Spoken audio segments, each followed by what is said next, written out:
ही तयारी बघून किचनमध्ये काय बनलेलं आहे ओळखा पाहू. त्या अगोदर बघा, या साडीची ना खूप जणींनी मला लिंक मागितलेली, पण ही ऑफलाईन घेतलेली आहे. सुरतमध्ये मी ही साडी घेतलेली आहे. पावसाळा सुरू झाल्यानंतर 8 दिवस पावसाचं वातावरण होऊन फक्त एकदाच पाऊस पडला आणि एवढं पाणी साठलेलं होतं. त्याच्यामुळे मुलांनी सुद्धा मनसोक्त आनंद घेतलेला आहे. खूप खेळले याच्यात आणि सियाचं पण स्कूलमध्ये ही ॲक्टिव्हिटी झालेली होती. छान असं अंब्रेला बनवलेली होती तिने.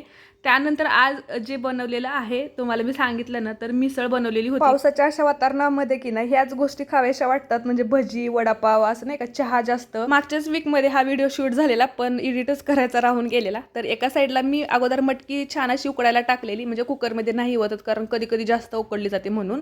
आणि एका साईडला मी मसाला वगैरे बनवून घेतला आणि कांदा टोमॅटो जी फोडणी केली, मसाला वगैरे चांगला परतून घेतला.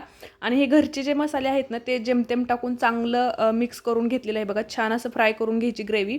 त्यानंतर मटकीमधलंच थोडंसं पाणी टाकून रस्सा मी ॲड केलेला आहे आणि अशी छान मिसळपाव बनवलेली. वरून कोथिंबीर टाकली, सोबत घरीच असं दही लावलेलं होतं आणि असंच आम्ही घरीच मिसळपाव बनवली आणि खूप खूप टेस्टी झालेली होती.